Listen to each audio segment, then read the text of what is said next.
চিংড়ি মাছ কিন্তু প্রচুর কাঁচা, প্রচুর কাঁচা মাছ, সমস্ত একটা কাঁচা করবো। জলে না যখন আমি কিনি, জলে ঠিক এইভাবে এইভাবে নড়ছিল, মানে যদি তুমি নাও তোমার, আমি তো ধরো বাবা প্রচুর কাঁচা, মানে খাও তো। হলি মাছ কাঁচা কিন্তু খুব তেজ জানো এই মাছে। আর এই গরমকালে এই মাছ খাওয়া সত্যিই শরীরের পক্ষে খুব ভালো। অনেকে অনেক রকম দিয়ে রান্না করে, আমি তো কাঁচকলা আলু দিয়ে রান্না করি। একটু কালি জিরা ফোড়ন দেবো, সাথে আবার একটুখানি পেঁয়াজও দেবো। রান্না একটু পেঁয়াজ দেবো যাতে একটু কোনো আস্তে আস্তে গন্ধটা না আসে।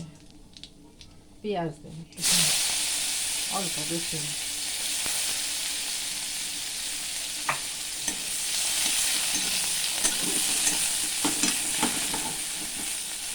কাঁচকলা আর আলু আর সাথে টমেটোগুলো দিয়ে দিই।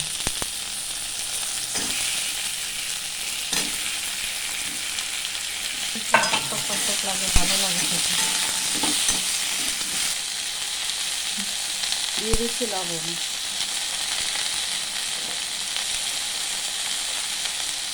দিচ্ছি হলুদ, হলে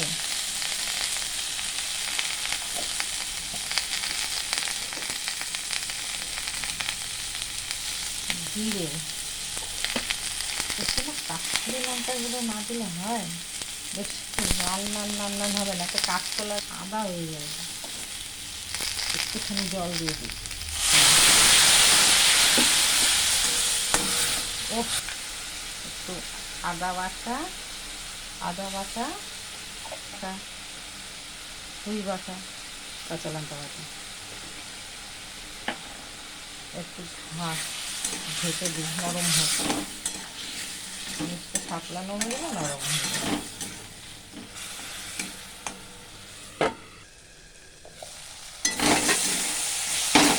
গন্ধটা খুব সুন্দর মশলা দিয়ে দিতে হয়, জিরের একটা আলাদা গন্ধ তো থাকেই অবশ্যই। দেখি সাতলানো হয়ে গেছে মোটামুটি, একটু জল দিই ঝোল বানাবার জন্য।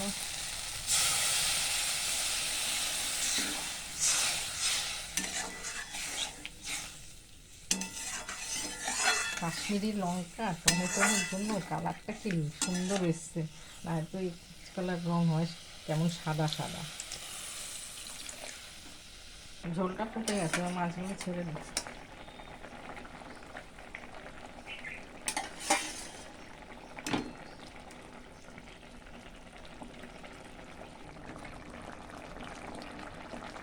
আমার মাছের ঝোল হয়ে গেছে, ফলি মাছের ঝোল। এবার ধনে পাতাটা একটু দিলাম, এখনো পর্যন্ত ধনে পাতাটা আছে, অবশ্য আজকাল 12 মাসেই পাওয়া যায়, কোনো ব্যাপার না।